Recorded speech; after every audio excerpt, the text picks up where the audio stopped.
Halo, selamat malam teman-teman. Gimana nih kabarnya malam ini? Semoga sehat-sehat ya. By the way, salam kenal, aku Fania dan hari ini aku nggak sendirian nih karena aku ditemenin teman aku.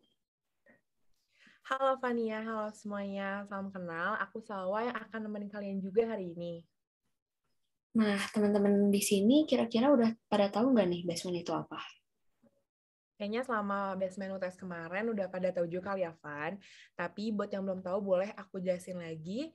Jadi, basement itu merupakan salah satu program kerja dari divisi akademik HMPSM dengan kegiatan belajar bersama. Bener banget, Wak. Buat hari ini tuh ada basement akuntansi keuangan 2 dengan pengajar Rio dan Shannon dan manajemen operasi dengan pengajar Kasidan.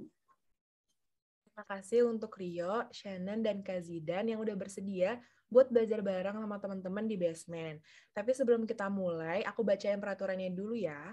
Yang pertama, peserta diharapkan untuk menyalakan kamera dan mematikan mikrofon saat acara berlangsung. Yang kedua, peserta diharapkan berada di ruangan yang kondusif dan menjaga sikap pada saat acara berlangsung. Yang ketiga, peserta dilarang merokok di bawah kendali alkohol ataupun mengonsumsi obat-obatan terlarang selama acara berlangsung. Yang keempat, jika ada pertanyaan, peserta dipersilakan untuk raise hand atau menuliskannya melalui kolom chat dengan sopan. Yang terakhir, peserta wajib mengisi form evaluasi yang akan disebar di akhir acara. Makasih banyak Salwa udah bacain peraturan buat teman-teman di sini.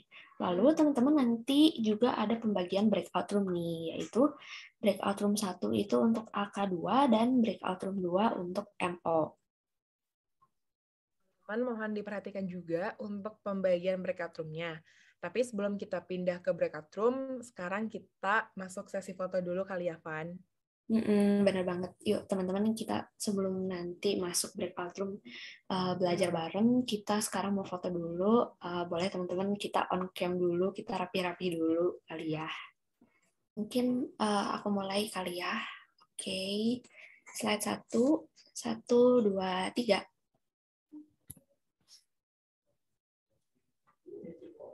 Oke, sekali lagi, 1, 2, 3. Oke, untuk para pengajar dan peserta sekarang boleh langsung join sesuai breakout room-nya ya. Sampai berjumpa di breakout room masing-masing, teman-teman. Ya, selamat datang di breakout room 1 dengan mata kuliah Akuntansi Keuangan 2 dengan pengajar Rio dan juga Shannon. Untuk Rio ini dia dari manajemen angkatan 2020, sedangkan Shannon dari manajemen angkatan 21. Halo, gimana nih kabarnya kalian? Halo Fania, puji Tuhan baik. Iya, Oke, Shannon juga baik. Oke, makasih buat Rio dan juga Shannon yang udah bersedia buat ngajarin teman-teman di sini. Oke, sebelum aku mulai, aku mau ngingetin lagi nih buat peraturan yang tadi udah dibacain di main room buat diperhatikan ya teman-teman. Nah, selain itu, bagi teman-teman yang belum mendapatkan modul buat hari ini, jangan khawatir karena panitia bakal ngirimin lagi di kolom chat. Jadi teman-teman boleh dicek lagi ya buat modulnya supaya teman-teman di sini bisa lebih ngerti lagi nih buat materinya. Dan nantinya di akhir itu ada sesi Q&A. Jadi teman-teman boleh langsung aja raise hand atau kirim pertanyaannya di kolom chat. Oke, langsung aja tanpa berlama-lama lagi kita mulai. Untuk Rio dan juga Shannon, waktu dan tempat dipersilakan.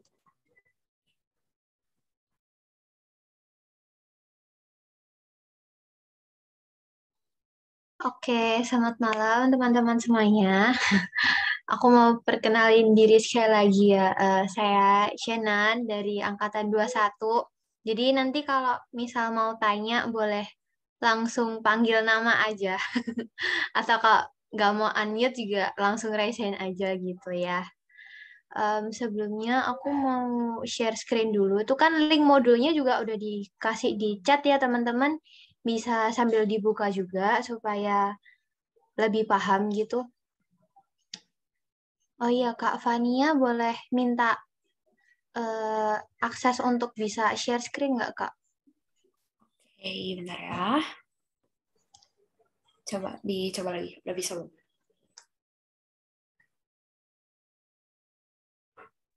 Oke, udah bisa. Sebentar ya. Aku mau share screen.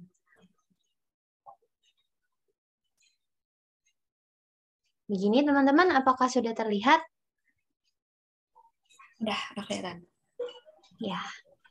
Oke, sebelum kita mulai, ini mau mulai dari chapter 9 dulu, yang apa namanya?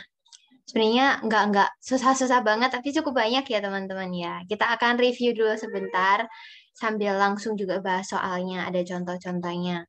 Jadi chapter 9 ini mengenai plant asset, natural resource, sama intangible asset. Yang pertama tuh ada plant asset, ada cara menghitung cost-nya.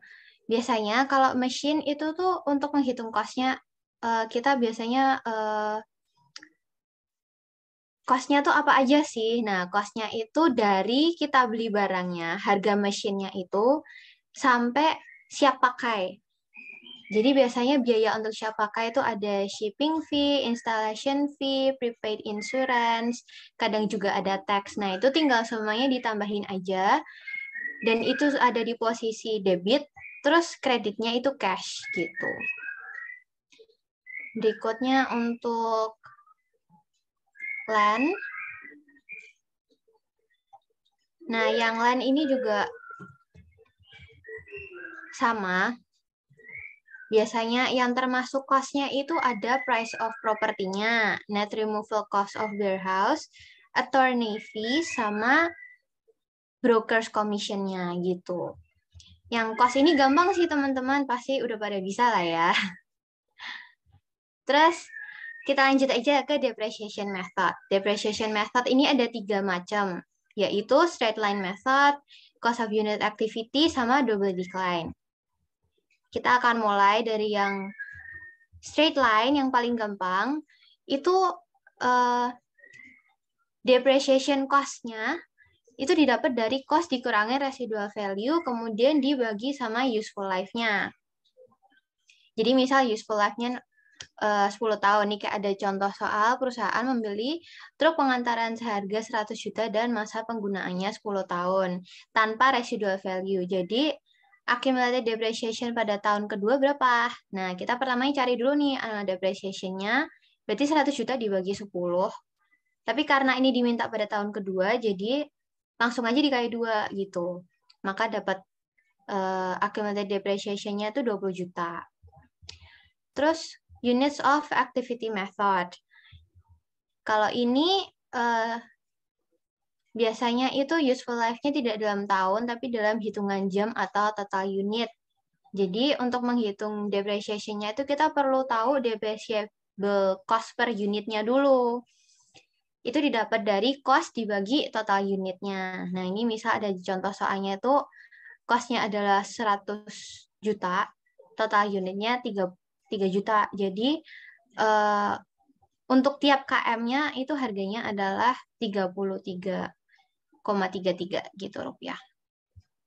Terus untuk depreciation expense pada tahun 2019, truknya ini digunain sebanyak 150 km. Udah tinggal dicari aja depreciation-nya dengan depreciable cost per unit tadi dikali unit yang dipakai.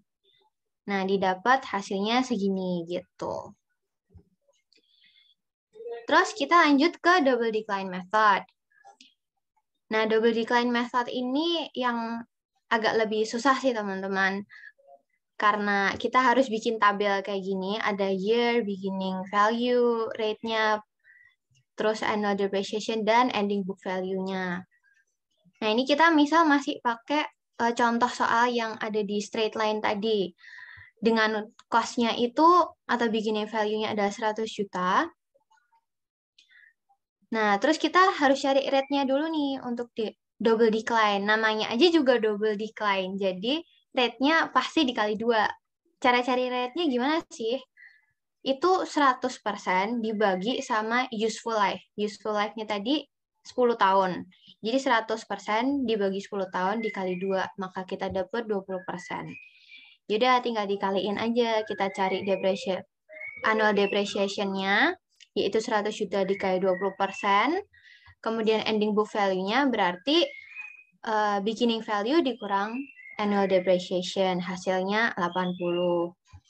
Terus untuk tahun berikutnya nih, dari ending book value ini tadi, kita pindah ke jadi beginning value-nya.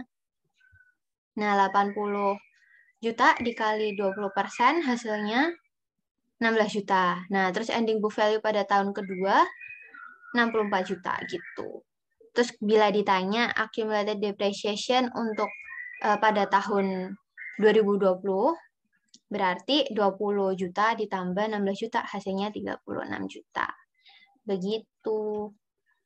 Sebelum masuk ke revaluation, apakah ada yang mau ditanya dulu? Boleh nih teman-teman, kalau misalnya ada yang bingung atau ada yang mau ditanyain, boleh langsung raise hand atau boleh di chat gitu. Kalau misalnya udah paham, teman-teman bisa kasih reaction-nya ya. Kalau udah pada aman, boleh kasih reaction jempol gitu.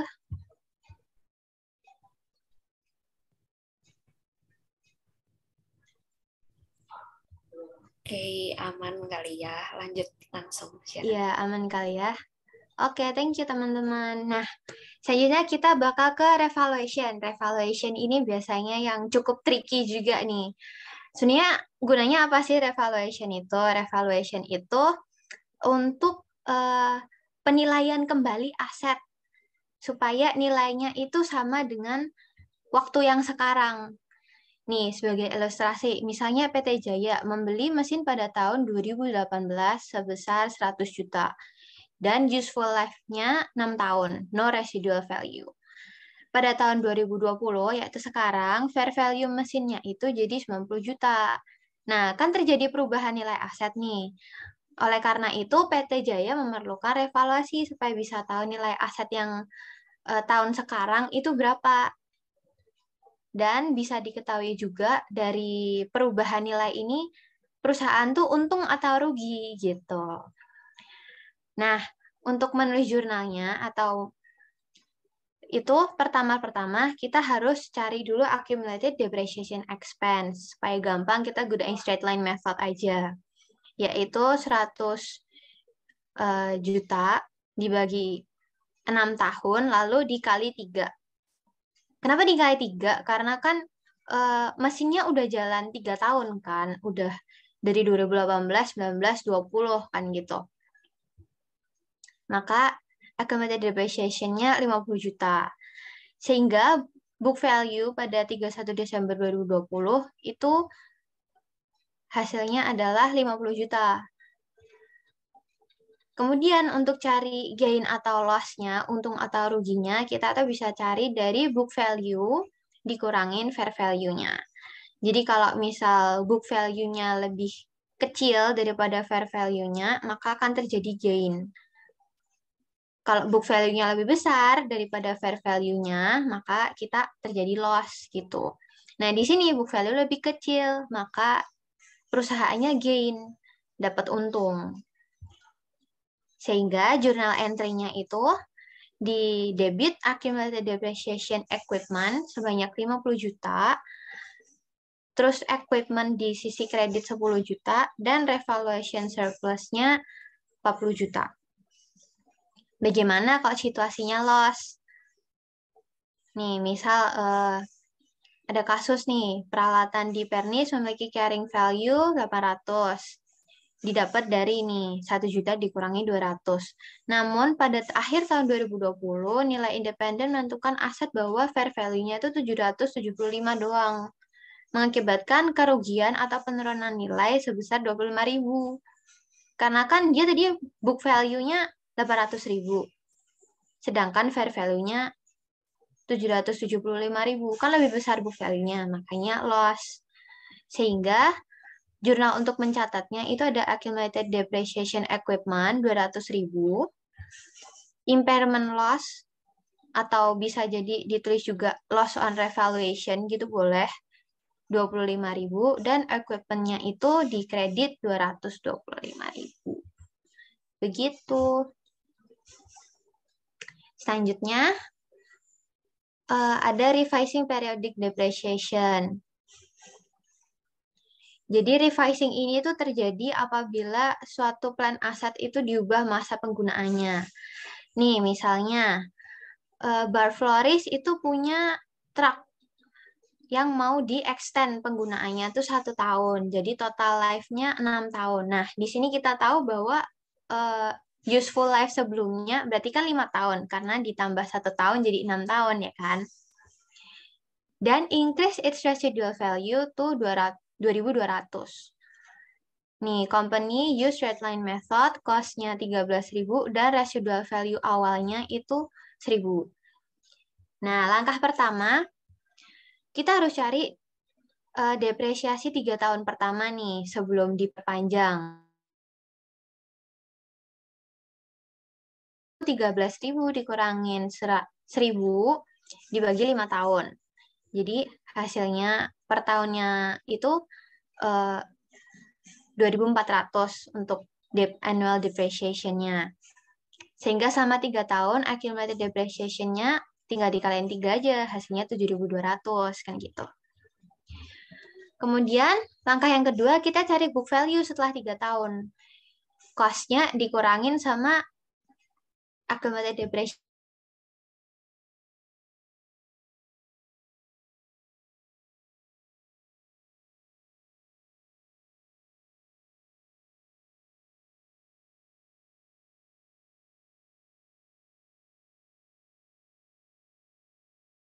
Bagi 3 tahun. Sekarang annual depreciation expense-nya jadi 1.200. Sehingga kalau ditanyain journal entry untuk tahun 2023 dan seterusnya adalah depreciation expense to accumulated depreciation sebanyak 1.200. Gitu. Nih, selanjutnya ada disposal of plant asset. Disposal of plant asset itu ada 3 macam. Ada retirement, yaitu peralatannya dibuang atau rusak. Sale, berarti peralatannya ini dijual ke pihak lain. Dan exchange, itu pertukaran peralatan yang lama dengan peralatan yang baru. Kita mulai dari yang paling gampang, ada retirement. Kita langsung ke kasusnya aja. Contoh soalnya, yaitu Sunset Company discards, berarti buang ya. Delivery equipment-nya yang cost-nya itu 18.000 dan mempunyai accumulated depreciation 14.000. Jadi jurnalnya gimana? Nah, gini. Karena kan equipment-nya itu 18.000. Dikurangin sama depreciation, accumulated depreciation-nya 14.000. Sebenarnya kan masih sisa 4.000. Tapi di sini di equipment-nya juga nggak ada residual value-nya. Jadi equipment ini yang dibuang ini belum dipakai sepenuhnya gitu loh teman-teman. Makanya di jurnalnya itu ada loss on disposal of plant asset. Karena tadi si equipment-nya belum dipakai sampai 18.000 sampai habis, baru dipakainya atau penyusutannya itu 14.000, masih ada sisa 4.000. Jadi jurnal entry-nya itu accumulated depreciation di debit 14.000, loss on disposal of plant asset 4.000, dan di kreditnya itu equipment sebesar total cost-nya yaitu 18.000. Sale of plant asset. Nah, di sini kalau sale of plant asset sama nih. Pokoknya kalau book value-nya itu lebih besar daripada harga jual atau fair value atau market value-nya, itu pasti terjadi kerugian. Tapi kalau book value-nya lebih kecil daripada harga jualnya, berarti kita pasti untung gitu. Nih, contoh soal. Pada Juli 2020, Blade Interior sold office furniture for 16.000 cash. Terus habis itu, originally cost-nya si furniturnya itu 60.000. Terus waktu Januari 2020 ada accumulated depreciation di tahun-tahun sebelumnya, accumulated depreciation-nya itu 41.000 dan depresiasi pada tahun 2020-nya sendiri itu 8.000. Nah, kita disuruh cari journal entry untuk record depreciation expense dan sampai ke waktu penjualannya. Nah, jadi langkah pertama kita harus buat jurnal depresiasinya dulu. Untuk tahun 2020 aja. Karena yang tahun-tahun sebelumnya kan udah dicatat tuh di accumulated depreciation. Jadi depreciation expense tuh accumulated depreciation 8.000. Langkah yang kedua, kita harus cari gain atau loss dari penjualan tersebut. Gimana sih caranya? Nah, ini caranya itu cost furniture-nya 60.000 dikurangin sama accumulated depreciation-nya 49.000 karena 41 tambah 8.000 ya. Sehingga kita dapat nih book value-nya 11.000. Terus tadi kita jual harganya 16.000. Nah, berarti kan lebih besar daripada book value-nya. Sehingga kita ada gain. Gain-nya berapa? Diselisihin aja. Gain-nya 5.000 gitu. Sehingga journal entry-nya tuh cash. Karena kita jual dapat cash kan. Sehingga dia di debit 16.000. Accumulated depreciation 49.000. Dan di sisi kreditnya ada equipment 60.000. Gain on disposal of land assets 5.000 gitu. Ini juga sama yang exchange of plant asset. Kita langsung aja ke soalnya. Misal nih ada Roland NV mau exchange old truck-nya yang cost awalnya itu 64.000 dikurangin sama accumulated depreciation-nya 22.000. Plus untuk exchange-nya itu si Roland NV mengeluarkan 17.000 cash untuk truk yang baru. Terus diketahui juga truk yang lama punya market value 26.000. Nah, pertama-tama kita harus cari book value dari truk lamanya dulu nih. Dicari dengan cost truk lama dikurangin sama accumulated depreciation-nya. Jadi book value-nya itu 42.000. Nah, ini book value-nya lebih besar daripada market-nya, market value-nya. Karena market value-nya cuma 26.000. Sehingga si Roland NV ini rugi 16.000 gitu. Setelah udah tahu untung atau ruginya, sekarang kita gantian cari cost untuk truk barunya. Cost untuk truk barunya itu berarti market value dari truk lama ditambah cash yang kita keluarin. Jadi 26.000 ditambah 17.000. Cost truk barunya 43.000. Sehingga jurnalnya itu ada equipment yang baru ya, jadi dikasih dalam kurung baru 43.000, terus accumulated depreciation equipment 22.000, sama loss on disposal of land asset 16.000. Sehingga di sisi kreditnya itu ada equipment yang lama 64.000 ditambah cash yang kita keluarin sebanyak 17.000. Gitu teman-teman. Nah, ini juga ada contoh yang sama, cuman ini posisinya untung gitu. Kalau gain berarti gainnya yang di sisi kredit. Kalau loss-nya di sisi debit gitu. Terus, sebelum ke natural resource, mungkin apakah ada yang ditanyain teman-teman? Atau sudah jelas? Kalau udah jelas boleh kasih jempol lagi dong. Benar teman-teman. Kalau misalnya ada yang bingung, boleh langsung tanyain. Kalau misalnya udah paham, boleh kasih reaction-nya. Kecepatan nggak ya teman-teman? Kalau kecepatan juga boleh kok langsung open mic gitu. Shen, kecepatan, pelan-pelan gitu. Nggak apa-apa.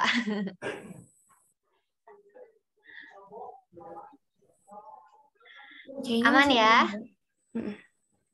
Oke, thank you. Oke, kita lanjut ya. Ini yang CH9 tinggal sedikit kok. Natural resource. Nah, natural resource ini ada depletion.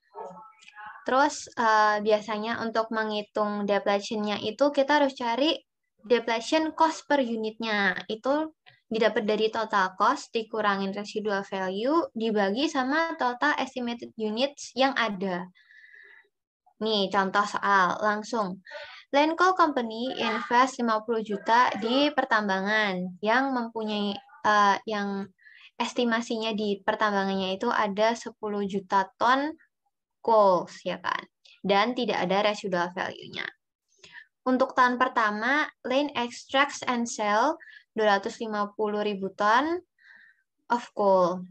Nah, habis itu kita disuruh cari depletion jurnalnya nih. Oke, pertama cari depletion cost per unitnya. Tadi harga cost-nya 50 juta, no residual value dibagi sama 10 juta total unitnya. Nah, sehingga per unit coal-nya itu harganya adalah $5 HK gitu kan. Terus pada tahun pertama untuk mencari depletion-nya berarti tinggal harga tadi cost per unitnya itu, harga depletion cost per unit dikali unit yang diekstrak dan sales, yaitu 250.000. Sehingga didapat untuk tahun pertama itu ada 1.250.000. Jurnalnya inventory dalam kurung coal, ini harus dikasih keterangan ya, inventory-nya tuh yang bagian apa gitu. Kadang-kadang ada dua macam, ada coal, ada ore. Nah, yang dijual yang mana gitu harus dikasih keterangan. Tuh accumulated depletion 1.250.000. Udah kalau yang natural resource mah gitu aja. Terus terakhir ada intangible asset. Intangible asset ini ada 5 macam, ada patent, copyright, trademarks, franchise, sama goodwill. Terus ada juga R&D cost, itu research and development cost, tapi ini nggak termasuk intangible asset. Nah, kalau intangible asset itu biasanya yang ada hitung-hitungannya itu cuma paten doang.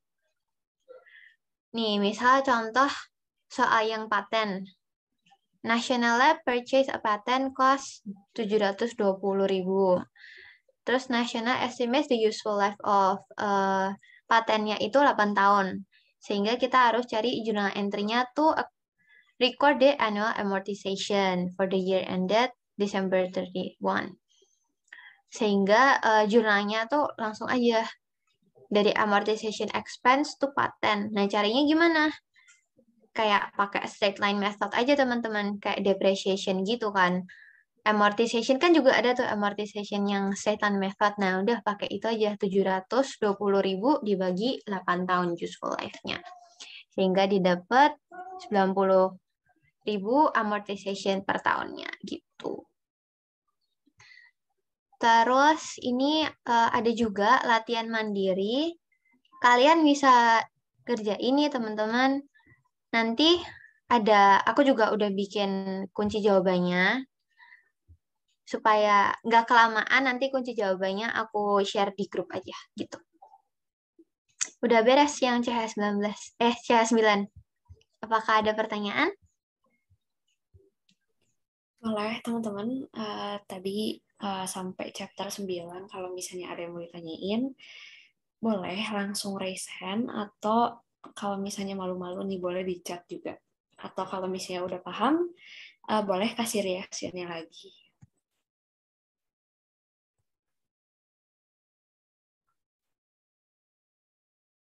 Oke, thank you.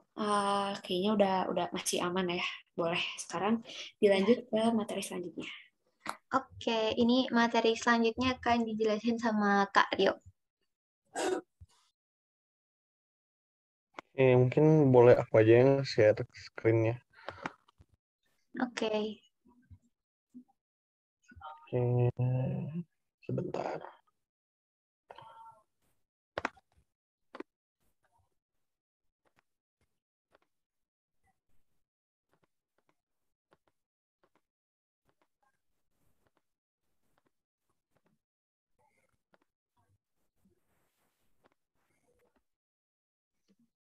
Oke. Nah, ini mau yang bab 19 dulu atau yang bab 14 nih? Kira-kira. Kayaknya yang 19 dulu aja ya, yang masih gampang lah gitu. Oke. Nah, jadi chapter 19 itu kan dia bahas tentang managerial accounting. Jadi yang selama ini teman-teman pelajarin yang di buku apa ya namanya itu, yang KSO ya. Ya di buku yang financial accounting yang kayaknya udah teman-teman beli juga. itu lebih fokus ke financial accounting. Tapi ada juga yang namanya managerial accounting. Nah, bedanya apa? Ini bedanya nih. Kalau dari penggunanya ya otomatis financial tuh lebih ke pemegang saham atau pihak-pihak eksternal. Terus kalau manajerial itu buat keperluan internal aja. Terus buat pembuatan laporan keuangan, kalau financial accounting kan biasanya per 3 bulan atau per tahun. Kalau yang manajerial ya dia sering mungkin lah gitu. Ini tujuannya general, ini yang spesifik. Terus kontennya juga ini lebih ke keseluruhan, ini lebih detail. Terus buat verifikasi juga ini diaudit oleh CPA atau ya pokoknya auditor gitu. Terus ini nggak usah sampai diaudit kayak begitu. Oke, nah ini bisa dibaca aja sih untuk lebih jelasnya. Nah, sekarang kita bakal masuk ke perhitungan. Dia ada rumus-rumus, ini kayaknya belum di-highlight ya. Oke, jadi aku highlight, ini rumusnya bakal pakai ini aja gitu yang bakal kepake lagi. Jadi pertama tuh ada direct material. Direct material tuh dapat dari mana sih? Itu dapat dari barang mentah awal tambah barang mentah yang dibeli kurang barang mentah akhir. Ya gampang lah ya, bisa dipakai logika juga. Terus manufacturing cost. Nah ini dia. Manufacturing cost itu terdiri dari direct material, direct labor, sama manufacturing overhead. Nah, gimana cara kita ngebedain ini? Jadi direct material ini udah aku tulis juga. Ini direct material tuh pokoknya material bahan-bahan baku yang langsung kepake gitu ya, dapat dari sini juga bisa gitu. Tapi kalau langsung diketahui di soal ya udah. Direct labor berarti itu tenaga kerja yang langsung gitu buat dipakai buat manufacturing gitu, buat ya ngadain si produk itu gitu. Nah, sedangkan kalau manufacturing overhead itu dia yang lebih apa ya, yang secara tidak langsung mempengaruhi cost kita gitu. Jadi ada indirect material, indirect labor, depresiasi, asuransi, pajak, dan maintenance. Contohnya kayak gimana? Nah, contohnya kalau misalnya direct labor nih, misalnya kita punya apa ya, kayak restoran gitu ya. Kita punya restoran, direct labornya siapa aja sih? Berarti chefnya gitu kan. Terus buat yang manufacturing overhead atau indirect labornya berarti mungkin kasir gitu, waiters gitu-gitu paling. Indirect materials berarti apa? Kalau direct materials kalau ya restoran palingan apa ya misalnya tepung atau beras gitu dan lain-lain. Nah, sedangkan kalau yang lebih ke indirect tuh misalnya lebih ke apa ya? Lebih ke misalnya tisu gitu buat di meja atau parfum bukan parfum apa sih itu alat pembersih meja gitu gitu. Nah, sama ini juga ada dua, ada product cost, ada period cost. Nah, kalau period cost itu nggak dimasukin di perhitungan gitu. Dia nggak usah dimasukin, jadi ya sebenarnya harus kalian peduliin tuh yang ini aja gitu, yang yang buat product cost gitu. Ya buat di rumus ini tuh lihat aja yang product cost, period cost itu nggak usah dipusingin. Contohnya apa? Misalnya ini nih selling expense, ada biaya advertising atau biaya distribusi gitu-gitu. Administrative expense itu kayak buat alat tulis kantor, print laporan dan lain-lain. Itu nggak di rumus sih. Tapi kalau misalnya ditanya period cost-nya apa aja, ya teman-teman harus tahu ya ini dari selling expense sama administrative expense gitu. Oke, sampai sini ada yang mau ditanya? Oh, udah aman. Kalau ada yang mau ditanyain, boleh langsung ditanyain, atau kalau udah paham, boleh teman-teman kasih reaction ya.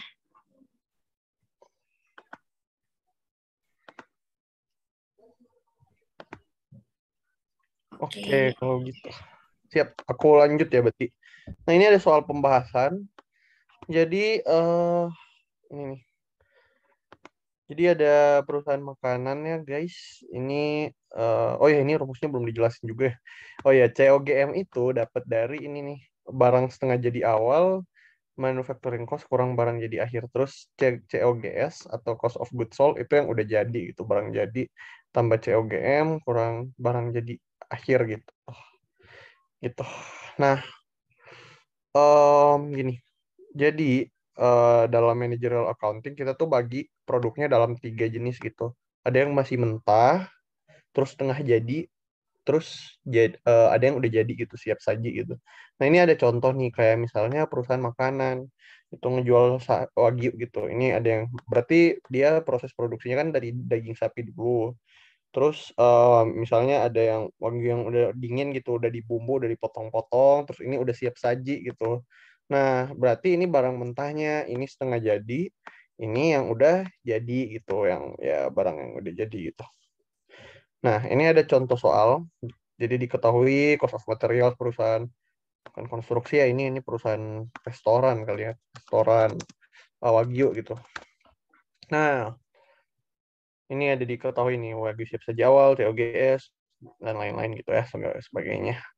Nah, cara ngerjain soal kayak gini itu gimana? Pertama, kalian harus tahu kategorinya apa dulu dari setiap yang diketahui ini nih. Jadi misalnya ini wagyu siap saji awal, dia berarti barang jadi awal kan. Benar kan, yang udah siap saji itu. COGS, ya COGS. Wagyu dingin awal berarti kan wagyu dingin, berarti masih setengah jadi. Sama juga wagyu dingin akhir, setengah jadi. Ini masih daging sapi, berarti masih mentah gitu. Oke, ini bisa dimengerti lah ya, masih aman lah ya. Nah, sekarang tadi yang aku bilang, chef itu apa sih? Direct labor. Oke, berarti kalau kasir apa tuh?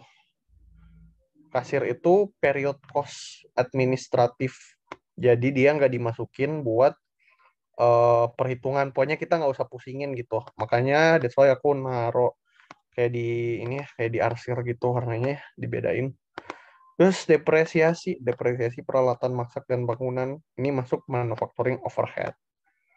Nyewa chef Juna buat promosi, nah itu period cost juga karena buat selling gitu, buat marketing gitu. Ini ya gitu. Pokoknya yang marketing itu masuk di period cost, nggak masuk di manufacturing. Paham kan bedanya kayak manufacturing sama period cost gitu sama marketing itu. Pokoknya yang apa? Yang period cost itu dia nggak berhubungan sama produk gitu, sama proses produksi suatu produk. Kalau produk cost itu ya berhubungan gitu. Tax masuk manufacturing overhead gitu. Nah, step 2-nya ya lihat rumus yang diketahuinya itu udah lengkap gitu. Di sini yang pertama direct materials, ya tinggal masukin angka, terus udah deh tinggal diulangin sampai dapet gitu. Ini bisa dibaca aja sih. Sebenarnya lumayan easy sih sebenarnya yang chapter 19 tuh. Oke, sampai sini ada yang mau ditanya nggak? Udah aman belum? Atau dari rumus-rumusnya ada yang bingung?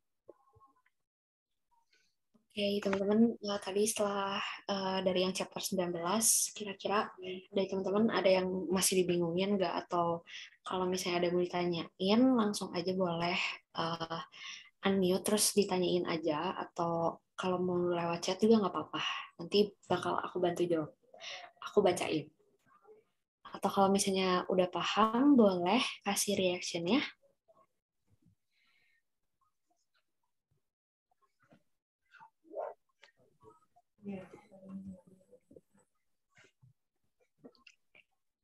Oke, kayaknya sejauh ini masih aman ya, Yok? Oke deh. Oke, kalau misalnya memang ada yang masih bingung, boleh unmute atau boleh chat atau boleh resend, bebas ya. Atau bisa chat aku habis ini juga bebas gitu. Kalau memang pas kalian baca-baca lagi, oh masih ada yang bingung nih. Jadi ya boleh silahkan gitu ya. Nah ini ada soal latihan mandiri, bisa dikerjain juga. Ya kurang lebih sama sih kayak yang di atas, cuma lebih banyak aja gitu. Jadi PR-nya kalian harus lebih banyak, ya lebih inilah, bisa kategoriin si keterangan-keterangannya gitu. Oke, sekarang kita masuk ke cash flow. Nah, teman-teman, buat cash flow itu sebenarnya ada 3 nih. Nah, menurut menurut kalian yang paling susah yang mana sih? Kira-kira nih, yang cash flow tuh di bagian mana kira-kira? Kan dia ada yang operating, ada yang investing, sama financing. Kira-kira yang paling susah yang mana? Kalau menurut kalian?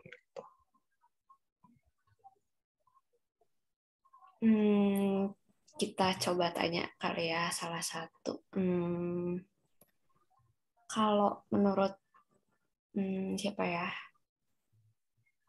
Kalau menurut Rafaela gimana nih? Kira-kira dari kalau dari yang cash flow, menurut kamu yang paling susah yang mana? Mungkin awalnya perlu kalau Pak Chandra ajar tuh kayak masukin dulu, dikategoriin dulu. Jadi mungkin lebih habis waktu daripada gitu lah. Oke. Jadi kalau di dosen kamu tuh nggak terlalu di ini ya, berarti nggak terlalu ya kayak randomly gitu kan happening itu. Oke, siap. Oke, jadi palingan aku mau ngasih tahu nih, karena iya benar di soal tuh nggak akan dikasih tahu gitulah guys. Kalau ini tuh bakal masuk di bagian operating, kalian harus masukin segini gitu. Nggak akan dikasih tahu, dia benar-benar ngasih keterangannya randomly gitu. Dan kalian tuh harus bisa jeli gitu melihat dari si pertama SOFP-nya, kedua income statement, terus ketiga keterangan-keterangan yang ada di soal gitu. Itu yang biasanya paling PR. Nah, kalau soal kalian Google Form, kayaknya nggak Google Form deh. Tahun lalu tuh bukan Google Form. Tapi kalau Google Form tuh saran aku sih kalian bikin ya dia tuh biasanya soalnya berulang gitu, tapi yang ditanyanya beda gitu. Jadi misalnya kalian ya boleh catat atau kopas gitu di Gdocs, biar tinggal di ini lagi gitu. Tinggal ya kalau ditanya yang lain misalnya dia tuh biasanya nanya kerjakan yang bagian operatingnya. Nah itu tinggal bisa langsung dijawab gitu. Jadi kayak nggak keulang-ulang lagi. Oke, mungkin kita bahas dulu operating, investing, sama financing. Bedanya apa sih? Operating. Kalau operating ya dari namanya aja ya buat operasi sehari-hari gitu. Misalnya kita ngejual atau ada ya interest sama dividen yang kita terima, terus bayar buat inventory juga, gaji karyawan, buat pajak, buat bunga gitu. Nah, ini nih investing sama financing. Biasanya orang agak kecoh di sini nih. Kalau investing itu lebih kayak ke kita ngejual atau ngebeli sesuatu yang di masa depan itu bisa bisa memberikan keuntungan gitu buat kita. Misalnya ini nih properti gitu, kita beli properti berarti ya kita beli sekarang tapi di masa depan tuh kayak bisa ngasih keuntungan. Sama juga ya kalau jual ya dijual lagi ya dapat keuntungannya gitu. Sedangkan kalau financing itu dia bisa ngasih kita kayak pendanaan tambahan gitu. Misalnya kita jual ordinary shares atau saham biasa gitu. Itu kan kita ngejual saham biasa ke orang-orang misalnya berapa lembar gitu kan. Dengan par value sekian, nah kita dapat uangnya, mereka dapat ya lembar sahamnya gitu. Terus ada juga yang issuance penerbitan utang jangka panjang kayak bonds, notes, itu udah dipelajarin di materi sebelumnya gitu. Nah, kalau outnya ini yang kayak sahamnya gitu. Misalnya sahamnya kan biasanya ada tuh yang ngebagiin dividen kepada para pemegang saham gitu. Jadi itu masuknya di cash outflow-nya financing gitu. Atau enggak ya ini untuk menukarkan kembali atau ya menagih lah istilahnya. Menagih utang jangka panjang yang misalnya ya kita pinjemin ke orang lain atau enggak ya kita tarik lagi gitu sahamnya gitu. Itu. Nah, oke, sekarang ini bagian yang agak susah nih. Sebenarnya kalau yang cash flow itu kan kebagi jadi dua kan. Ada yang indirect, ada yang direct. Bedanya di mana? Bedanya tuh cuman di operating. Ya, sampai sini masih aman lah ya. Semoga aman. Bedanya tuh cuman di operating.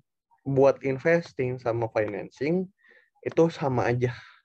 Jadi kalau misalnya teman-teman ditanya kerjakan ini pakai direct method atau apa metode gitu, itu nggak usah dipusingin dulu gitu. Kalian kerjain dulu yang investing sama financingnya dulu.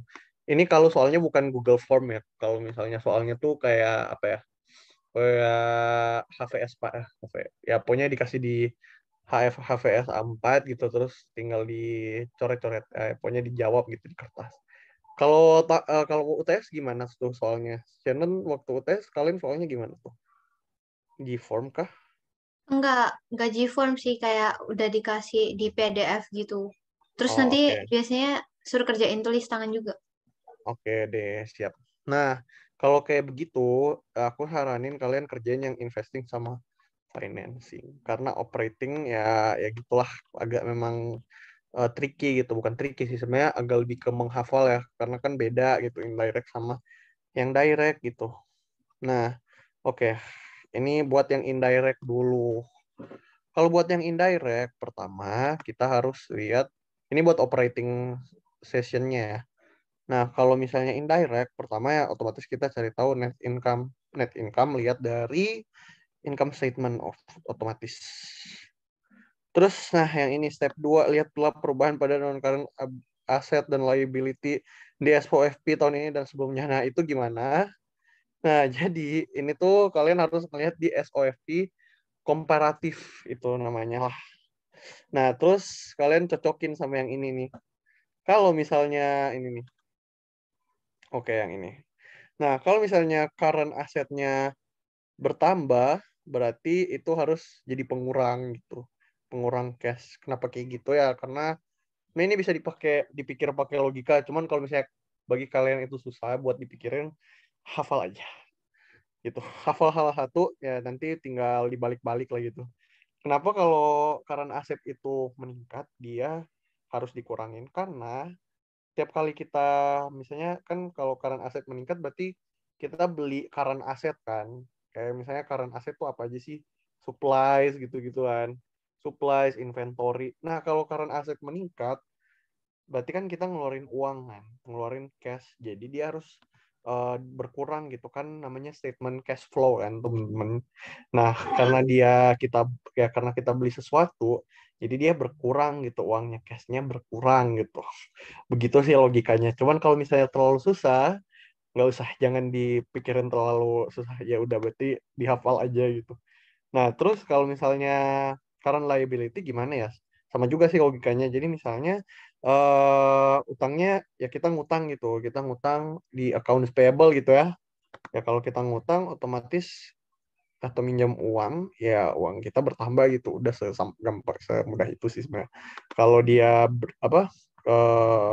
berkurang utangnya, berarti kita butuh uang kan buat ngelunasin utang itu. Jadi dia berkurang gitu. Gitu deh. Oke, agak pusing ya. Ya, semoga kalian belum pusing gitu. Nah, jadi kayak gini sih sebenarnya. Jadi udah, kalau misalnya di bagian operating buat yang indirect, ingat ya, operating yang indirect itu pertama lihat yang net income. Terus kedua, lihat yang ini current asset sama current liability. Udah, itu aja. Kalau yang financing sama investing ya sama kayak tadi gitu. Kalau misalnya financing berarti financing dulu ya. Misalnya ya ini kita ngejual saham gitu atau nerbitin saham gitu lah. Kita nerbitin saham otomatis ya kita dapat uang gitu. Nah, itu biasanya diketahui di soal atau enggak. Itu lihat juga di comparative SOFP guys. Comparative SOFP, tunggu bentar aku harus nyari contohnya nih. Nah, yang ini nih, comparative SOFP. Lihatnya dari yang perbandingan tahun ini sama tahun sebelumnya. Kayak ini nih, kita nerbitin saham berarti kan lihat di bagian share capital ordinary. Berarti ya bandingin gitu, 2020 sama 2009 meningkat atau menurun nih. Dia meningkat kan. Kalau misalnya meningkat berarti ya ada cash gitu yang masuk gitu lah intinya. Itu kurang lebih guys. Oke, kita lanjut ya. Semoga masih bisa mengerti. Nah, sedangkan kalau yang investing ya kayak kita beli equipment atau plants, property, atau kita sale of investment in debt gitu-gitu, atau collection of principal loans gitu-gitu sih paling. Oke, ntar kita ini buat yang investing sama financing, aku bikin lebih jelas lagi di perhitungan soal ya. Oke, sekarang kita bahas yang operating buat direct method. Nah, kalau direct method, berarti kalau indirect, intinya tuh indirect kayak lihat dari ini sih, dari penambahan sama pengurangannya gitu. Cuman kan pusing kan kadang. Jadi ada metode yang namanya juga direct method gitu. Nah, caranya itu ya cuman lihat cash receipt kurang cash payment. Cash receipt, nah ini ada rumusnya. Sebenarnya ini kalau aku lebih mudah yang indirect ya daripada yang direct. Soalnya direct tuh agak banyak terus ribet gitu. Nah, ini yang cash receive-nya berarti cash receive from customers. Ada sales revenue ditambah decrease in accounts receivable kurang increase in accounts receivable. Ini sebenarnya ada logika perhitungannya. Cuman aku jelasin salah satu aja kali ya. Yang lain ya tolong diterima aja pakai rumus gitu. Atau kalau misalnya kalian mau bernalar sendiri boleh juga. Cuman takutnya udah overtime gitu kalau mau dijabarin semua. Nah intinya kenapa kalau misalnya decrease in accounts receivable dia harus bertambah? Karena kalau accounts receivable kan kalau misalnya dia bertambah berarti ya istilahnya ada orang gitu yang ngelunasin apa ya, misalnya mereka beli sesuatu, misalnya ada customer beli sesuatu dari kita terus mereka ngutang. Nah, pas mereka apa mau lunasin utangnya kan berkurang accounts receivable-nya, tapi cash-nya bertambah gitu. Nah, kebalikannya ya kalau misalnya increase in accounts receivable, cash-nya berkurang gitu. Nah, ini ada logika berpikirnya juga yang poin 2 sama poin 3, cuman udah kayaknya lebih enak buat dipakai rumus aja gitu kalau misalnya yang ini. Terus ini yang cash payment. Oh ya, kalau yang decrease sama increase udah tahu kan lihat dari mana? Lihatnya dari comparative SOFP gitu ya. Oke. Terus cash payment ini ada rumusnya juga, ada yang ke supplier, ada yang ke karyawan, terus ini yang ke buat interest, ini yang operating expense, ini yang income taxes. Tuh. Oke. Ini agak pusing ya sebenarnya. Ya, sabar ya. Oke, sekarang kita masuk ke latihan soal aja biar lebih ke gambar. Ini ada P14.7, kayaknya udah dibahas juga di kelas. Cuman nggak apa-apa kita bahas lagi kalau misalnya kalian masih bingung. Nah, ini kan intinya tuh cash flow tuh susahnya kenapa? Susahnya tuh ya kalau menurut aku sih yang paling susah yang di SOFP ini, yang comparative SOFP ini. Jadi kalau palingan saran aku tiap kali kalian mau ngerjain soal mungkin bisa diiniin kalau misalnya udah beres ditandain gitu, ditandain yang udah dimasukin gitu. Oke, ini ada soalnya, ini apa comparative SOFP-nya, ini income statement-nya. Ya, ini data-datanya, ini ada additional data. Ini instruction-nya prepare statement of cash flow using indirect method. Terus compute free cash flow ya, intinya cash flow-nya semua gitu. Oke, ini jawabannya. Bentar ya. 1, 2, oke deh. Oke, ini udah kelihatan belum ya? Udah. Oke, mungkin aku copy ininya kali ya di... Bentar ya. Aku copy, aduh nggak bisa di copy juga. Ya udah deh. Ya, tapi ininya udah ada di modul sih, jadi kayaknya teman-teman buka di modul juga boleh deh. Bentar aku stop share dulu, ini ininya hilang. Oke, jadi mungkin soalnya bisa dilihat di modul. Ini cara pengerjaannya kayak begini nih. Sebentar. Oke deh. Nah, berarti ini tuh sebenarnya kalau indirect method kan yang susahnya di operating ya. Cuman ya udah karena yang susahnya di situ kita kerjain yang operating dulu. Net income ini kita lihat dari apa tuh namanya? Dari yang ya income statement gitu ya. Terus ditambah depresiasi, itu lihat dari income statement juga. Ini biasanya kalau kayak begini kalian udah bisa lihat polanya lah ya. Jadi net income terus ada depresiasi gitu. Dijumlahin dapat segini. Loss or gain on disposal of plant asset itu nggak ada. Ya karena nggak diketahui juga, nggak ada di ininya, di apa di keterangannya juga nggak ada. Oke, sekarang kita lihat yang kolom bagian si current asset sama current liabilities-nya guys. Itu lihat di comparative SOFP. Nah sebenarnya di comparative SOFP ini nggak akan kelihatan semua sih, nggak akan kelihatan, ya bukan kelihatan, nggak akan kepake semua. Yang kepake tuh cuma yang current asset sama current liability, udah itu aja. Kalau misalnya peralatan, nah itu masuk di investing. Kalau misalnya apalagi ya, apa sih biasanya tuh? Ya ya gitulah intinya kalau misalnya peralatan masuk investing. Jadi intinya tuh kalau operating tuh kita lihat lebih ke ini kan, lebih ke apa tuh? Lebih ke yang current asset sama current liability-nya. Pokoknya yang jangka panjang tuh antara masuk di investing, jangka panjang tuh masuk investing, terus yang financing tuh kayak yang saham atau bayar dividen atau ya kita nerbitin bonds payable juga itu bisa gitu. Oke, sekarang increase in inventory. Increase in inventory kan tadi ada ini kan kalau di tahun berapa tuh? Di tahun yang sebelumnya itu 20.000, di tahun yang sesudah tahun 2020 berarti 30.000. Nah, kalau misalnya inventory, kalau dia bertambah kan tadi current asset tuh itu jadi pengurang.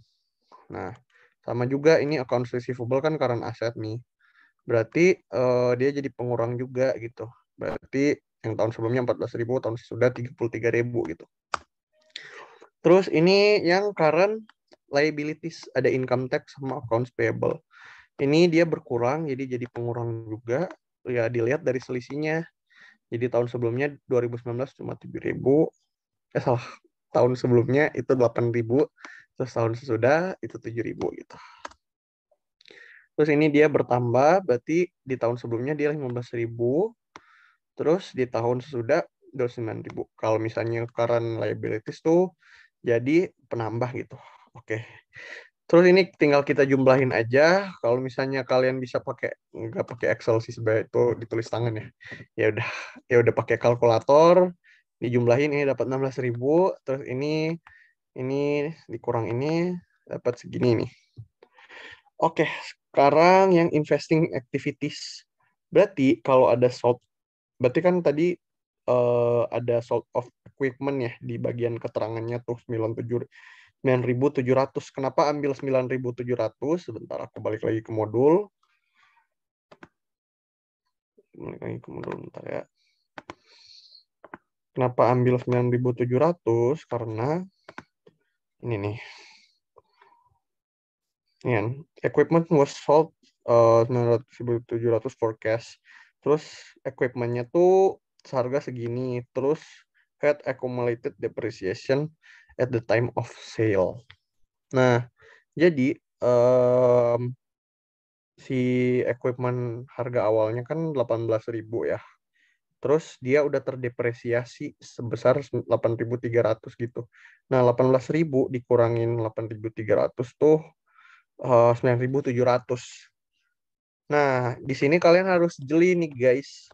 Kalau misalnya equipment cost-nya misalnya, ya ini beruntung gitu. Kenapa aku bilang beruntung? Karena antara harga jual sama book value-nya, oke ini agak nyambung sama yang materi yang dijelasin Shannon juga tadi ya. Ini kalian beruntung gitu dapat soal yang ini karena ini kan harga jualnya 9.700 ya. Harga jualnya 9.700. Sedangkan book value, berarti book value kan cost awal kurang depresiasi kan. Kurang depresiasi. Itu sama. Jadi nggak ada gain atau loss. Kalau ada gain atau loss, itu harus dicatat juga ya guys. Dicatatnya di bagian yang operating, yang gain of loss on disposal of plant asset. Itu ada juga nih. Ini nih. Yang ini nih. Kalau kalian perhatiin. Loss on disposal berarti ditambah, kalau gain on disposal berarti dikurang gitu.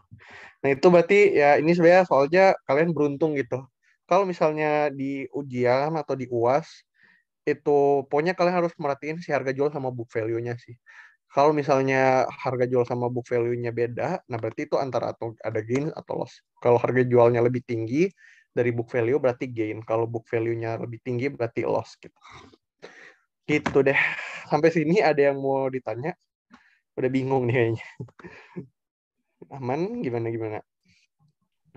Boleh, kalau misalnya ada yang mau ditanyain atau misalnya kecepatan, boleh bilang aja, nggak apa-apa.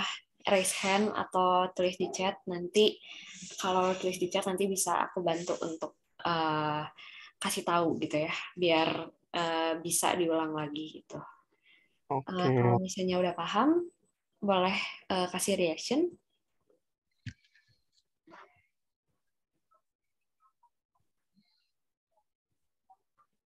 Oke, kayaknya masih aman yuk. Jadi terima kasih. Oke, kalau misalnya ada yang bingung misalnya abis ini bisa PC aku aja, itu kontak aku bisa di-share juga udah ada juga sih di grupnya. Oke, oke. Sekarang kita lanjut di bagian yang financing. Tadi udah ya yang investing.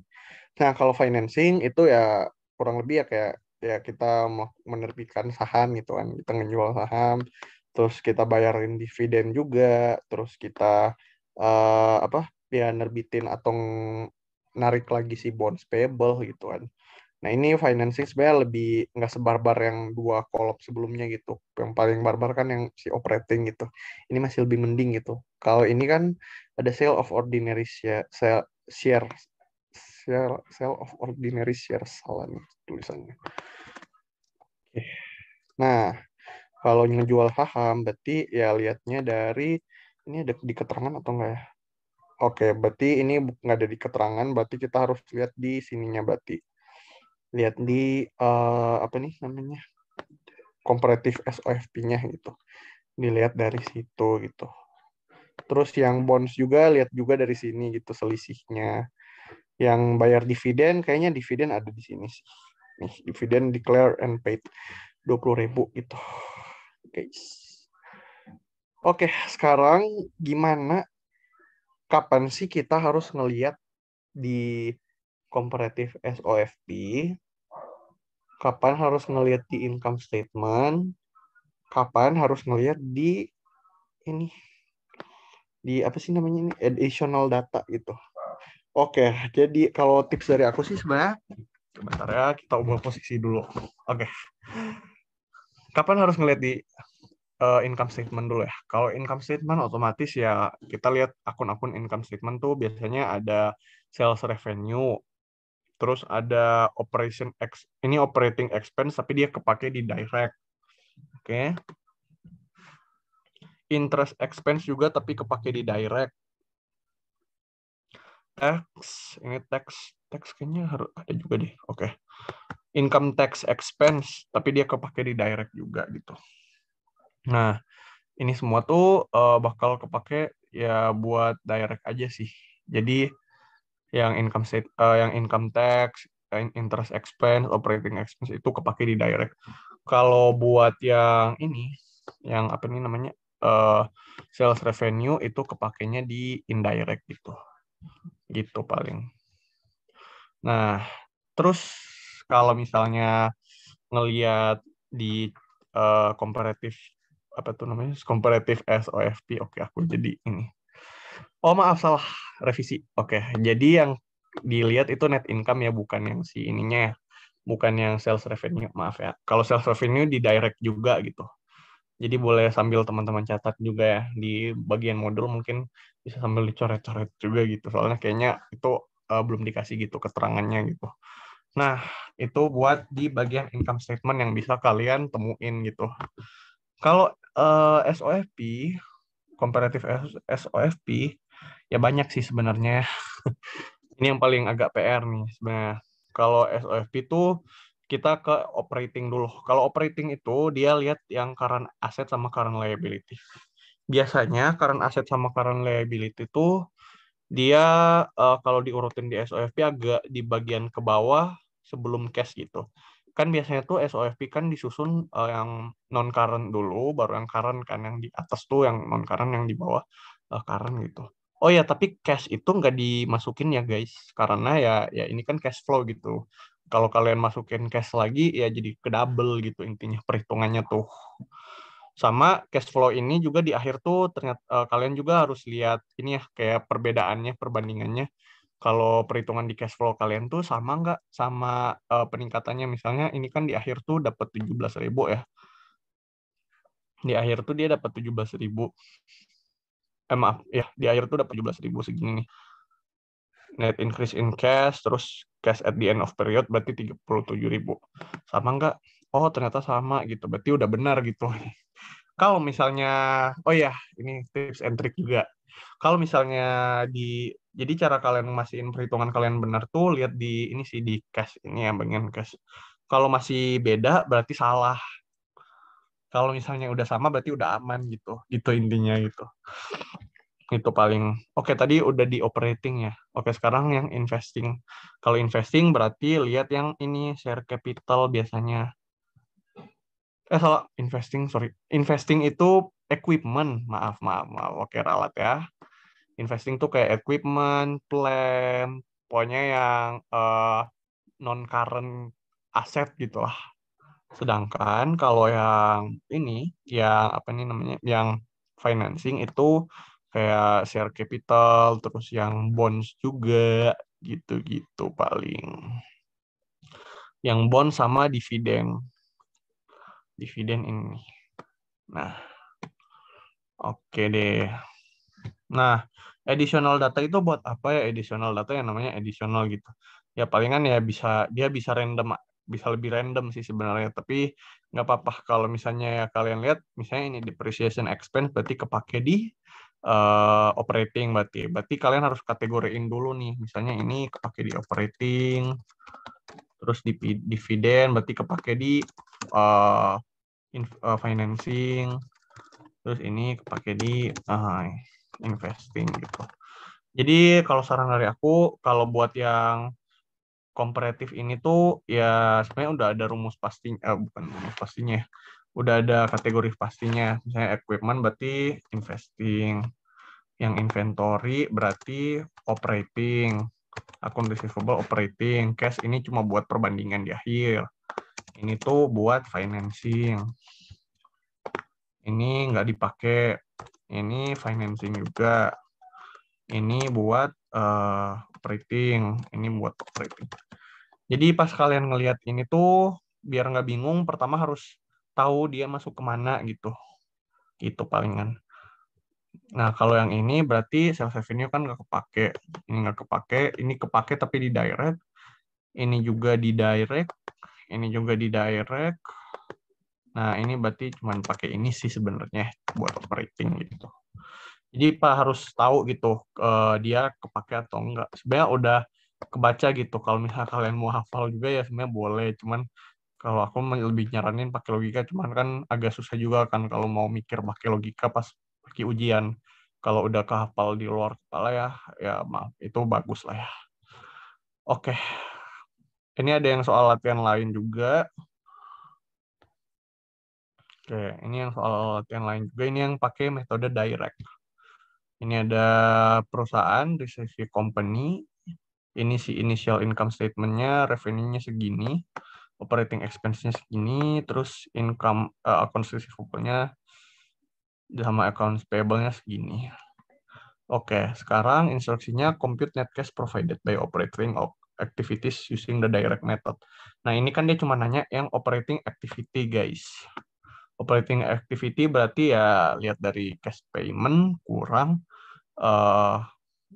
cash receive cash receipt dikurang cash payment. Kayak maaf ya aku udah agak linglung nih. Oke, cash receipt lihat dari harus tahu dari mana. Cash receipt berarti kita ngelihatnya tuh dari ini nih. Sebenarnya bisa dipakai logika juga sih, cuman ya udahlah kalau misalnya mau pakai rumus bisa juga. Berarti kan ada 195.000 revenue. Tapi dikurang 48.000 dikurang sama accounts receivable itu yang kayak di rumus yang di atas tuh, yang ini nih. Yang ini. Kan dia si receivable-nya kan berkurang kan. Ya. Nah, ini nih. Berarti dikurangin 48.000 gitu. Terus dapatnya 147.000. Dia berkurang karena kan saldo awalnya tuh ya ini sih sebenarnya kayak perusahaannya kan kayak masih baru pertama masih tahun pertama gitu. Masih first year gitu. Nah, jadi nggak ada komparatif SOFP-nya gitu. Kalau misalnya ada komparatif SOFP harusnya lebih ribet sih. Cuman ini untungnya ke tahun pertama gitu. Jadi saldo awalnya 0, saldo akhirnya ya dia bertambah gitu. At the end of the year 48.000. Nah, kalau dia bertambah berarti ini jadi pengurang. Dapatnya segini.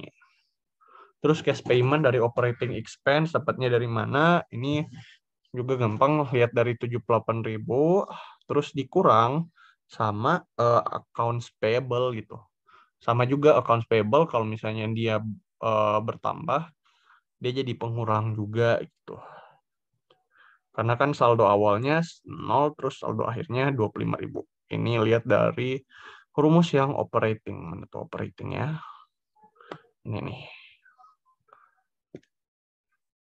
Oh maaf, sebenarnya bisa lihat dari sini juga sih. Jadi dia tuh rumusnya kayak bersambung gitu lah intinya. Nih, kalau accounts payable kan kalau misalnya dia bertambah dia di pengurang. Oke, selanjutnya tinggal lihat cash payment dikurang cash receipt dikurang cash payment gitu. Dapatnya ya ini dikurang 53.000. Dapatnya 94.000 gitu. Oke, sampai sini kira-kira ada yang bingung atau ada yang mau dikonfirmasi lagi atau ada yang mau nanya? Oke, kalau dari teman-teman kira-kira sampai sini ada yang masih bingung kah? Ada yang ingin ditanyain? Boleh langsung raise hand atau tulisin aja di kolom chat pertanyaannya. Oke, atau kalau udah paham kasih reaction. Oke. Oke, kayaknya masih aman ya. Berarti sampai sekarang ini. Oke deh. Nah, sebenarnya materinya udah beres. Materinya tuh udah beres. Jadi kalau misalnya teman-teman ada kayak soal kuis atau soal latihan yang mau dibahas, boleh di forward ke sini atau enggak kalau misalnya teman-teman mau share screen juga boleh sebenarnya. Biar kita kayak bisa langsung pecahin bareng-bareng gitu. Jadi mungkin ada yang mau forward something gitu tentang soal kuis atau apapun itu yang masih dibingungin. Nih teman-teman benar banget karena penjelasan materinya sendiri kan udah beres dan sekarang juga kita udah masuk sesi Q&A jadi kayak yang tadi Rio bilang kalau misalnya ada soal yang teman-teman pengen tanyain boleh langsung dikirim aja atau kalau misalnya ada pengen nanya lagi boleh banget raise hand terus tulis pertanyaannya di kolom chat gitu. Oke, kira-kira dari teman-teman ada yang mau ditanyain kah seputar materi tadi dari awal sampai tadi pembahasan soal?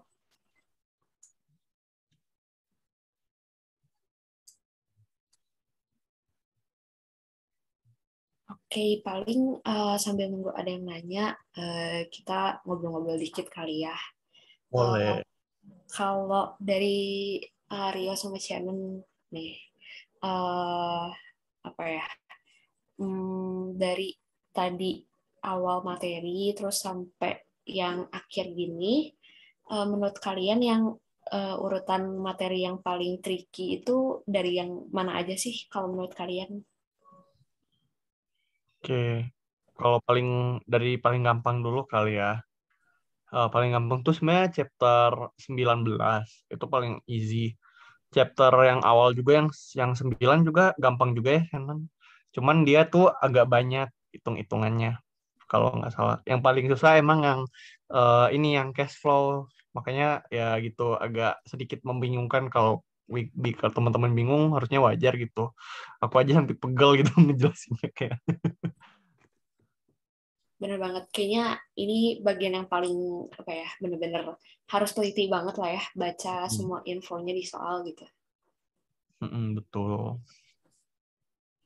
Sebenarnya kalau cash flow tuh intinya tuh apa ya kayak tinggal kalau aku sih biasanya kayak ngekategoriin ya misalnya yang dari yang tadi gitu yang comparative SOFP-nya ya dikategoriin satu per satu gitu equipment masuknya ke bagian mana ini nggak kepake ini masuk bagian mana ini masuk bagian mana ini nggak ini buat pembanding aja gitu itu sebenarnya kayak gitu sih biasanya aku tips and triknya kayak nggak ada tips and trick lain gitu. Nah, biar bisa tahu ini masuk atau enggak, sebenarnya ya satu kalian harus tahu teori dasarnya dulu yang mempengaruhi inflow sama outflow operating, investing sama financing itu apa aja. Sama yang kedua ya sering latihan aja sih. Itu paling. Oke, itu tadi menurut Rio ya. Sekarang dari Shannon nih. Kalau menurut Shannon, kira-kira gimana nih untuk materi-materinya yang buat UAS? Sebenarnya sama sih. Tapi kalau buat aku masih lebih gampang yang CH9. Soalnya yang CH19 kan baru aja dijelasin juga. Jadi kayak masih kurang latihan gitu loh kalau dari aku. Makanya masih kadang-kadang mungkin agak bingung. Tapi yang paling susah juga emang yang C14 gitu. Karena kan tadi tuh misal kayak account receivable-nya increase, tapi kan harus dimasukinya decrease gitu. Kayak harus nginget-nginget ada yang kebalik-kebalik gitu loh. Betul. Cuman nggak apa-apa sih. Dosenku juga bilang sebenarnya kalau soal dari CH14 nih enaknya karena jawaban akhirnya sebenarnya udah ada di soalnya. Kayak ini nih bagian cash-nya ini kan di tahun 2019 20.000 naik naik jadi 37.000. Selisihnya kan 17.000. Nah, jadi kayak di akhir cash flow-nya tuh harus Share. sesuai nih sama ending sama beginning cash-nya gitu. Kalau nggak sesuai, nah berarti hitungan di atasnya kayak yang tadi di kolom operating, investing atau financing ada yang salah berarti gitu. Itu juga bisa di tips and tricks ya teman-teman. Gitu kalau dari aku. Oke, paling berarti kalau dari yang ini, kan aku lihat ini kayak perbandingan gitu ya, dan yang 2019-nya tuh ternyata ada di sisi yang kanan, berarti itu juga teman-teman harus cek juga kali ya, bisi kayak apa ngiranya yang sebelah kirinya tuh malah tahun yang sekarang, terus yang sebelah kanannya tuh malah tahun berikutnya gitu. Iya Ya, benar. agak di situ juga ya. Benar. Oke deh. Dari Ya. teman-teman, ada yang mau ditanyain lagi kah sejauh ini mengenai materi untuk UASnya tadi? Sebenarnya kalau dibandingin sama materi UTS kemarin, ini terbilang agak lebih sedikit, tapi agak lebih ini juga ya, lebih harus. Lebih berat sedikit juga. Iya, benar. Oke, dari teman-teman ada yang mau ditanyain lagi kah? Kalau ada yang masih belum paham materinya, boleh banget ditanyain. Karena Atau kalau mereka nggak ada yang nanya, mungkin kita aja kali ya yang nanya. boleh. Boleh nggak? Boleh, Boleh silahkan. nggak? Kira-kira. Oke deh. Palingan quick review aja kali ya. Mungkin bisa jawab di chat gitu ya, teman-teman. Bisa bantu jawab di chat, atau kalau ada yang mau unmute juga bisa. Nah, ini gampang aja sih. Mau yang mana dulu nih? Chapter berapa dulu? Kita quick review aja gitu. Selagi mumpung masih ada waktu. Mungkin dari chapter 9, Shannon kira-kira mau nanya something gitu ke mereka. Apa ya, Kak? Chapter 9. eh bingung juga, Oke, coba aku yang nanya ya. Aku Ah, pengen nanya nih. Oke, kalau misalnya book value lebih, ini misalnya kita mau ngejual plan asset kita ya. Kalau misalnya book value kita jual itu lebih besar dari harga atau dari fair market value, berarti itu untung atau rugi? Kira-kira book value-nya lebih besar dari eh, market value atau fair value gitu, atau harga jual gitu. Kira-kira itu untung atau rugi kira-kira? Teman-teman buat jawabannya boleh langsung mic aja, atau kalau mau ditulis di chat juga boleh.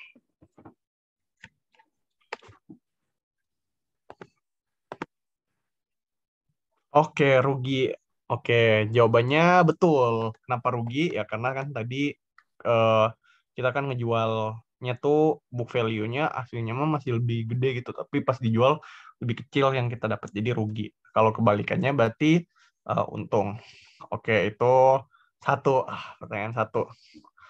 Oke, sekarang kalau misalnya gini, ini ada hitungan dikit ya. Misalnya periodenya 8 tahun. Terus kita pakai double declining method. Berarti rate-nya itu gimana tuh? Kira-kira. Berarti dia 8 tahun. Rate itu yang dikali-kaliin per tahun gitu loh. Yang ini nih yang 20%. Itu gimana tuh kira-kira kalau pakai double decline? 8 tahun, boleh hitung dulu. Ini aku kasih contohnya kali ya. Misalnya dia tuh 4 tahun gitu. Misalnya 4 tahun ini di chat ya. Berarti ratingnya tuh dapat dari 100% dibagi 4 kali 2. Berarti ratingnya tuh 100 bagi 4 berarti 25% kali 2, 50%. Nah, sekarang kalau 8 tahun berapa tuh si ratingnya? Yuk.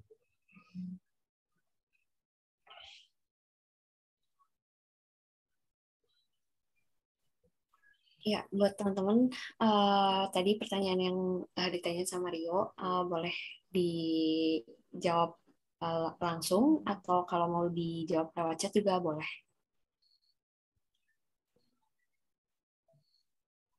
Atau mungkin dibacain sekali lagi aja kali ya, yuk. Oke, boleh. Jadi kita pakai double declining method. Oke, double declining method. Terus si masa umur si misalnya apa ya, kayak peralatan, misalnya mobil, kontraktor gitu ya. Itu 8 tahun. Masa pakainya itu 8 tahun. Nah, rate yang dikali setiap tahun itu berapa? Itu ada contoh perhitungannya tuh di atas. Oke, 25%, betul. Dapatnya berarti dari 100% dibagi 8, dapatnya 12,5 terus dikali 2, 25. Oke. Oke, kita move ke chapter sebelumnya gitu ya. Oke, sebelumnya sesudah gitu. Oke, sekarang umpamakan aku tuh punya perusahaan apa ya, misalnya aku pengen bikin perusahaan ke entertainment gitu. Nah, pengen perusahaan entertainment. Nah, kalau artis itu dia tergolong apa? Direct materials, direct labor, atau manufacturing overhead gitu. Nah, ini lebih ke jasa sih, cuman ya udahlah kita pura-pura aja gitu. Mereka punya ya something gitu. Kalau misalnya perusahaan entertainment, satu artisnya itu apa? Direct material, direct labor, atau manufacturing overhead. Terus kalau misalnya ini nih, si misalnya tahu album nggak sih, kayak album-album gitu? Iya, semoga tahu gitu. Nah, itu dia tergolong apa? Ada yang tahu nggak?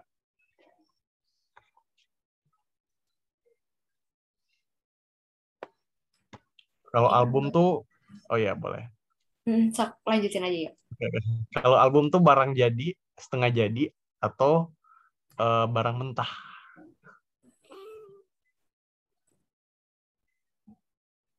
Oke, buat teman-teman yang udah tahu jawabannya, boleh langsung on mic aja atau tulisin aja di chatnya.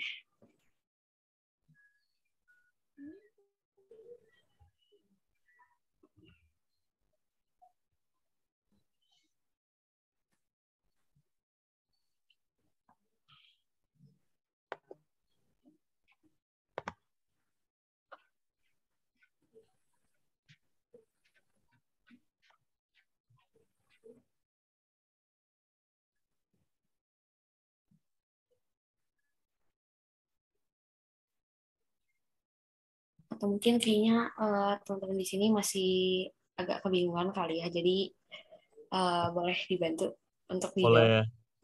Oke, sebenarnya ini bukan manufacturing sih, cuman ya udahlah. Kalau misalnya entertainment berarti kalau ya artisnya kan berarti direct kan, labornya gitu. Nah, kalau misalnya album berarti kan ya udah barang jadi gitu. Oke, sekarang kita masuk ke yang ini nih, yang cash flow nih. Oke, sekarang kira-kira nih kalau misalnya kita apa ya? Kita mau bikin statement buat cash flow yang operating. Nah, kalau di tahun 2019 itu inventorinya itu 19.000. Inventory 2019 itu 19.000. Inventory 2018 itu 15.000. Nah, itu bakal jadi pengurang atau jadi penambah. Terus kalau dia ya kalau udah tahu pengurang atau penambah itu dia pengurang atau penambahnya berapa gitu. Kira-kira.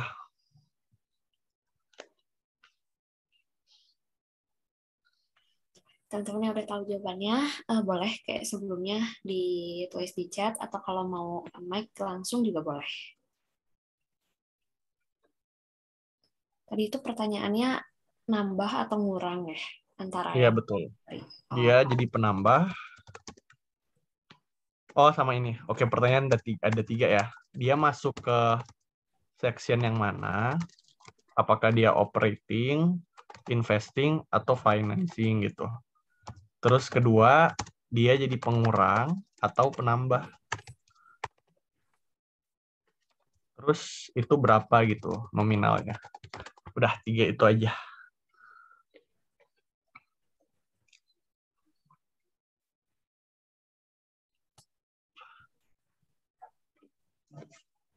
Inventory masuk di mana tuh?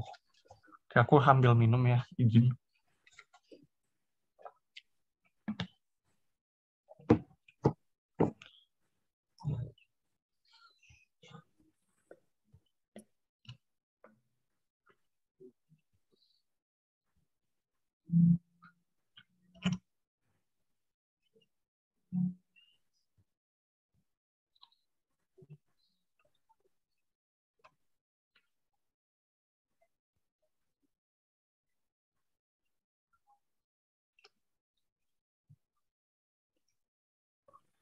Inventory itu masuk di mana? Kira-kira nih, guys.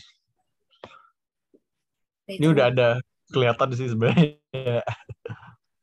Baik, teman-teman, ada yang mau coba jawab kah untuk pertanyaannya? Kalau nggak ditunjuk aja gimana?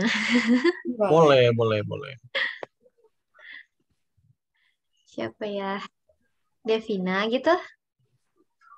Devina bisa nggak yang jawab pertanyaan A dulu aja masuk section mana nih? Operating, investing, atau finance?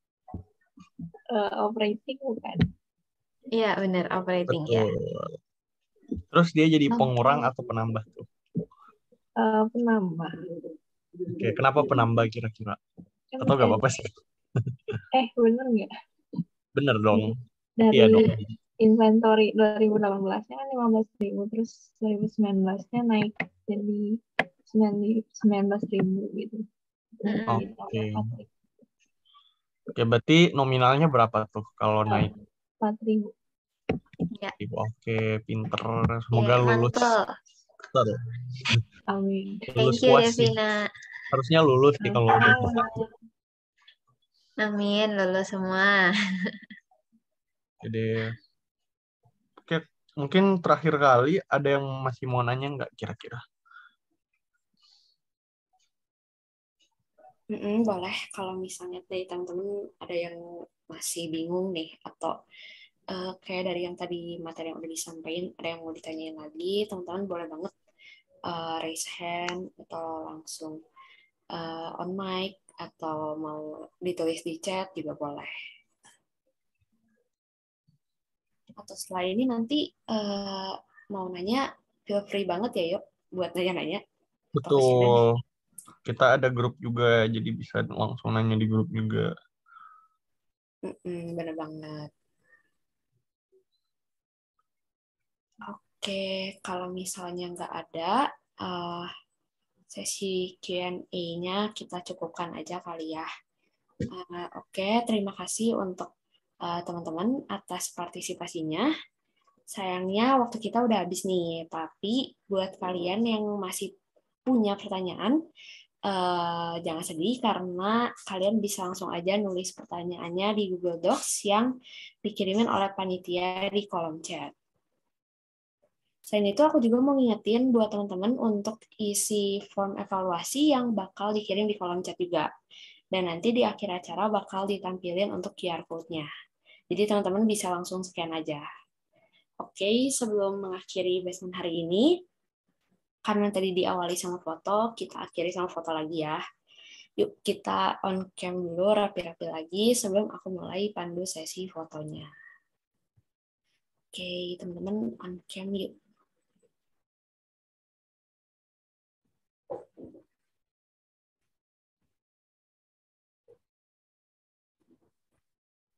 Yuk on cam yuk, buat kenang-kenangan aja nih guys. Kapan lagi gitu kan kita foto bareng gitu. Iya. Oke.